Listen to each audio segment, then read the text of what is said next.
Ouais, c'est toujours intéressant d'entendre un social-démocrate dire qu'il est vraiment pour, je cite, un contrôle drastique de l'État sur l'économie, parce que, écoutez, franchement, il faut être sérieux. On parlait de ligne de fracture il y a un instant, mais la première ligne de fracture que nous allons analyser aujourd'hui, c'est celle qui sépare les discours des actes.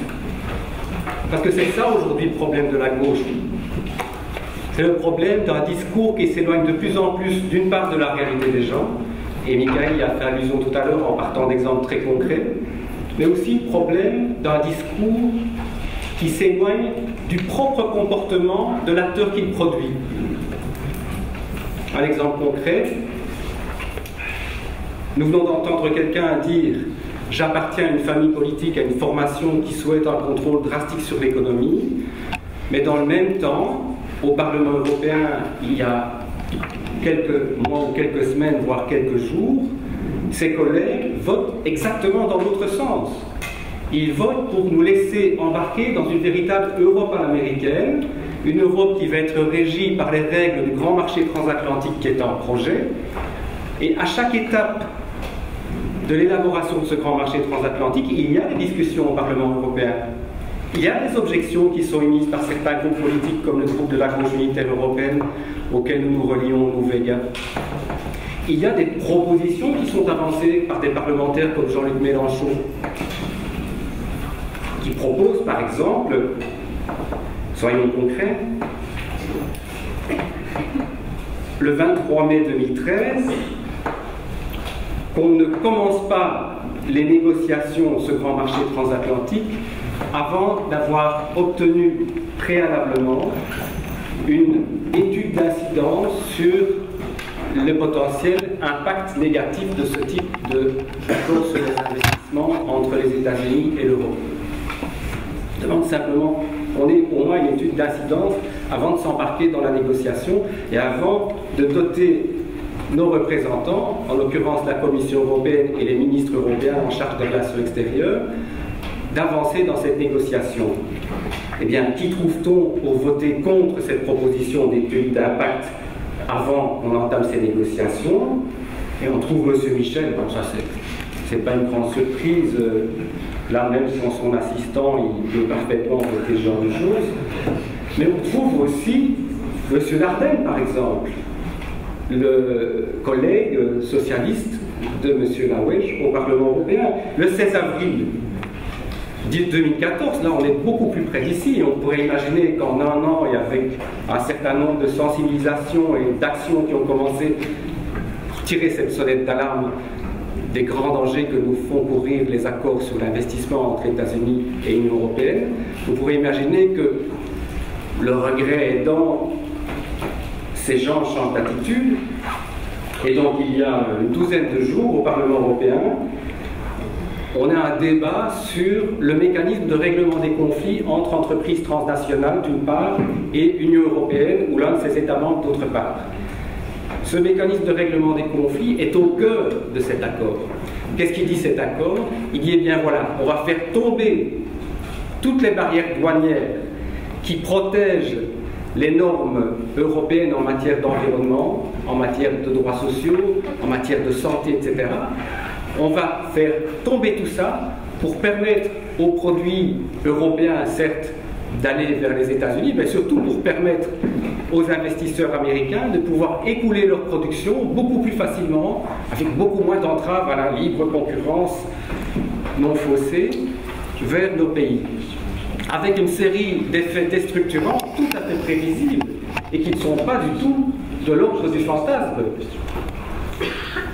On a aujourd'hui des mécanismes de ce type-là, dans des accords bilatéraux sur l'investissement, qui sont des accords exactement du même type entre pays, des mécanismes de règlement des conflits qui permettent à des entreprises de prendre un État par le collet et de leur dire, voilà, moi j'ai investi X milliards ici, au Burkina Faso, il y a 5 ans, et voilà que vous, peuple burkinabé et parlement burkinabé, vous vous en fichez d'une réglementation qui m'interdit de continuer à produire des produits qui sont nocifs pour la santé ou qui éventuellement portent atteinte à votre environnement.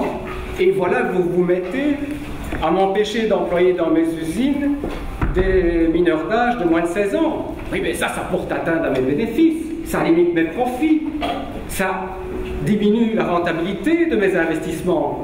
Et à partir du moment où on me diminue par une simple décision politique, c'est quand même un fameux toupet ça, on diminue ma possibilité d'avoir la rentabilité optimale de mes investissements, on me lèse, moi, société multinationale, on porte atteinte à mes bénéfices, et cela demande indemnisation, cela demande réparation. Et donc, cher État burkinabé, je vous colle dans les pattes un ou deux avocats d'affaires qui vont vous assigner devant des comités d'arbitrage privés, donc pas des juridictions d'État, des comités d'arbitrage privés qui vont être chargés d'examiner ce différend commercial et de le trancher. Et en vertu de ce type d'accord, États-Unis, Union européenne quand on parle du grand marché transatlantique, ou d'accords bilatéraux sur l'investissement quand on parle de ceux qui m'ont valu de me faire foutre dehors du Parlement il y a quelques années simplement parce que je portais une casquette du Forum social mondial, quand on a ce type de règlement des conflits, on a dans 90% des cas où le problème s'est posé aujourd'hui, une victoire écrasante des investisseurs et une défaite des États. Donc quand on me parle de canaliser, de baliser, d'exercer un contrôle drastique sur l'économie et qu'en même temps on vote concrètement en faveur de la poursuite de ce genre de négociations, dont M. Martin Schulz, le patron des socialistes européens, dit qu'il va être créateur d'emplois, qu'il va être générateur de prospérité pour l'Union européenne. Je m'excuse, il y a là effectivement une fracture, mais ce n'est pas seulement une fracture idéologique, M. Hawesh, c'est une fracture entre le discours et les actes, et ça c'est très grave. C'est très grave parce que c'est ça qui est à la source du populisme dont on nous accuse parfois un peu facilement, tous. C'est ça qui fait que les gens n'ont plus confiance dans le politique, parce qu'ils voient les résultats, et à un moment donné, ils ne sont plus dupes de ce genre de manœuvre. La COP ne permet pas d'effacer tout. Ni les seuils de 5%, ni les quotas d'accès aux médias publics. Donc il y a un problème lorsque, concrètement, on dit des choses et on vote autre chose. Cette histoire de prospérité et de création d'emplois, mais on a un exemple tout craché, sous les yeux, au jour le jour de ce que ça peut donner. Mais écoutez, on nous a déjà fait le coup. On nous a déjà fait le coup. Souvenez-vous, le grand marché intérieur, le grand marché européen, qu'est-ce qu'il allait apporter? Qu'est-ce qu'il allait développer, si ce n'est la prospérité, des emplois? Mais on voit où on en est. On voit où on en est. Cette logique, cette doctrine libérale et capitaliste qui a complètement gangréné la manière d'agir et la manière d'évaluer les choses de l'Union européenne aujourd'hui, elle doit être renversée. On ne peut plus s'accommoder de ce genre de choses. Et donc moi, quand on me pose la question de plus d'Europe, moins d'Europe, je dis sans hésiter, il faut refonder cette Europe. Il faut abroger une série de traités qui, depuis le traité de Lisbonne, nous empêchent et empêchent de plus en plus ceux que nous avons élus de faire ce pourquoi nous les élisons. C'est ça le problème aujourd'hui de la gauche, c'est qu'elle laisse faire de façon beaucoup trop complaisante des gens qui scient la branche sur laquelle les États sont assis et sur laquelle par conséquent nous sommes tous assis. On ne peut pas continuer à fragiliser l'État comme ça. Et ce n'est pas simplement une question de discours, d'idéologie, de communication. Dans les faits, concrètement, dans le rapport de force entre les lobbies du Parlement européen et ceux qui leur résistent de moins en moins nombreux, il est là le problème. Il est là le problème. Et donc, quand M. Lamberts, par exemple, pour en venir à lui, parce que j'ai aussi ma petite note sur son comportement récent, hein, Philippe. Quand M. Lamberts, avec Mme Genot, il y a quelques jours, ben oui, mais écoutez, on est ici entre nous, hein, on n'est pas là pour se faire des bisous tout le temps. Je sais bien que si M. Michel ou d'autres étaient là, on aurait tous plaisir à les attaquer, mais ils ne sont pas là. Donc il faut aussi qu'on ait un débat entre nous et un débat sérieux. Pas un débat de com, pas un débat de mots, un débat sur les actes et sur les votes. Alors on a parlé de la directive détachement. Vous savez, cette directive qui permet à des entreprises de créer des boîtes aux lettres, pour ainsi dire, des entreprises quasi fictives, dans des pays à bas niveau de salaire ou à bas niveau de cotisation sociale, et de faire venir de ces pays-là des travailleurs dans des pays comme la Belgique, de les y faire travailler, tout en ne payant dans le domaine des cotisations sociales que ce qui est prévu dans le pays d'origine de ces travailleurs. Vous avez déjà entendu parler de ce mécanisme. Il s'agit d'une directive de 1996.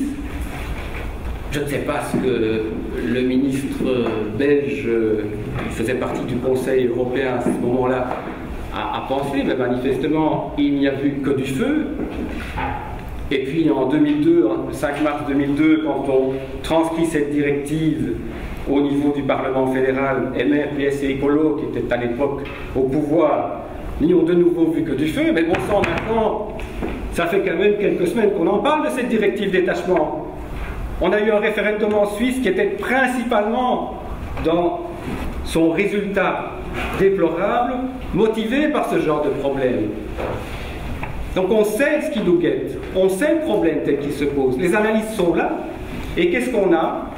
On a une rediscussion le 16 avril 2014 au Parlement européen sur un rapport Jaslowiecka, le nom d'un parlementaire européen, et ce rapport est voté par la droite et par les Verts, alors que c'est une... Et par la majorité des socialistes.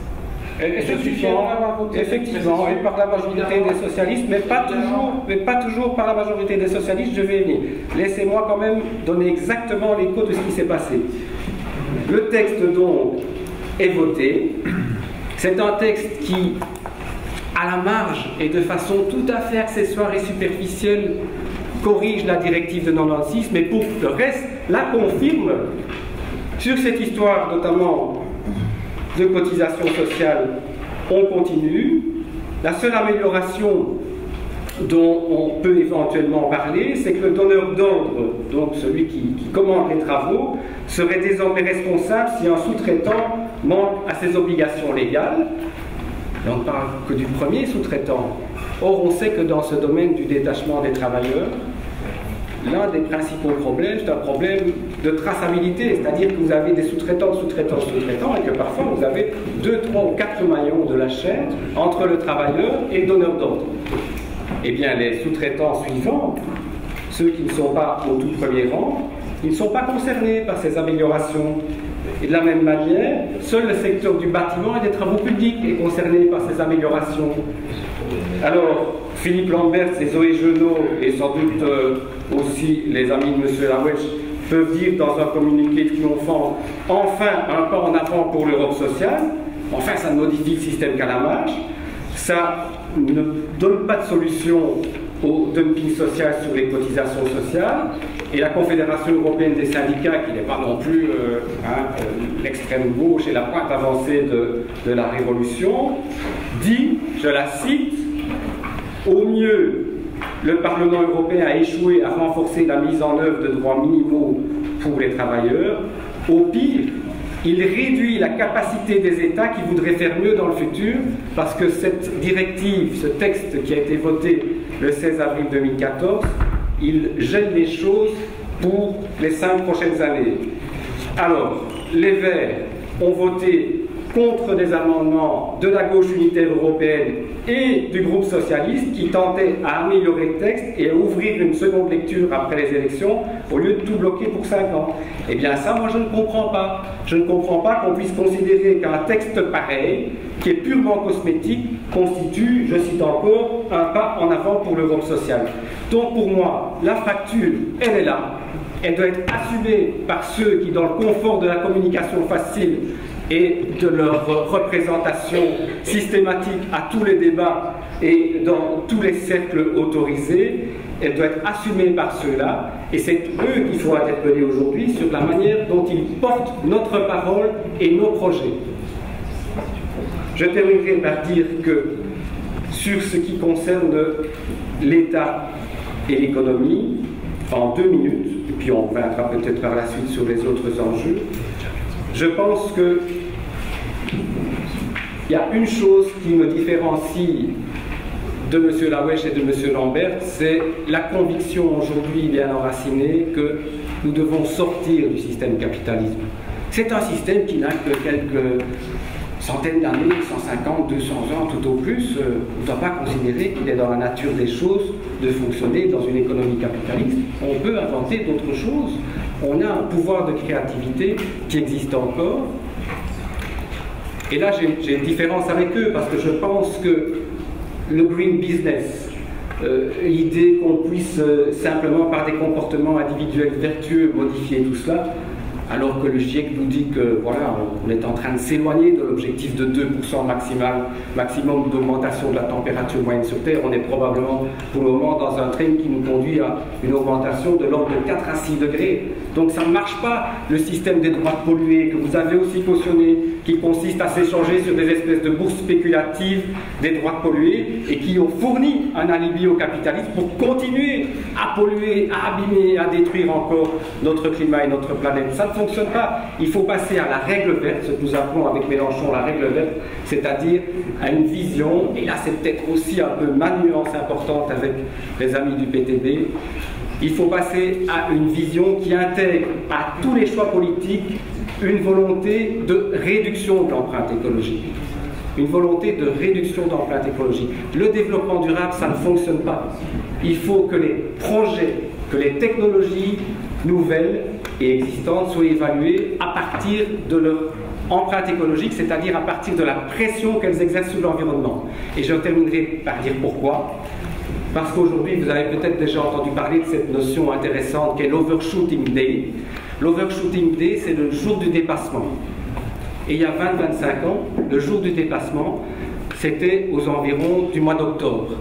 C'était le jour où ce qui était pompé par l'activité humaine sur les ressources de la planète, sur une période déterminée d'1 an, était en train de dépasser une limite. Et c'était le jour à partir duquel on commençait à emprunter, si vous voulez, sur les ressources de l'année suivante. Et on se trouvait là à partir du mois d'octobre. Donc, on pouvait se dire que sur le plan environnemental, on vivait à crédit du 20 octobre au 31 décembre.